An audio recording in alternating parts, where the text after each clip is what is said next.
Ano daw, i-delete ang email na ginagamit niya sa Facebook. Yan ang tanong ng ating kaibigan. Gusto niya kasi tanggalin ang email sa kanyang Facebook at number na lang ang gagamitin pag-notify kung mag-login siya dito. Kung may katanungan ka kaibigan, i-comment sa comment section at kung bago pa lang, click ang follow button sa tabi ng pangalan ko para updated ka palagi sa ating video at isubscribe mo rin ako para personal po ma-message sa mga ganito nating mga tutorial. Tara, samahan mo na ako. Let's go! Okay, i-open mo lang yung phone kaibigan. Nga pala,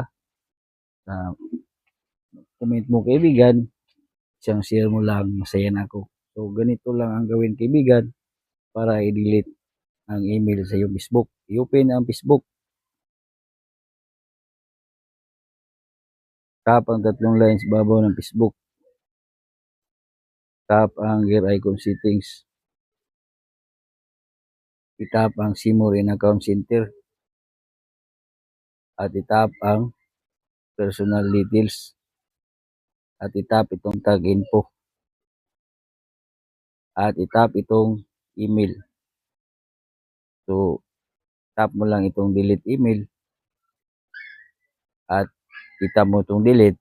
At madidelete na ang email sa iyong Facebook. So, isang share lang kaibigan. Masaya na ako. Tandaan ang kalaman ni Kaymanan. God bless sa lahat.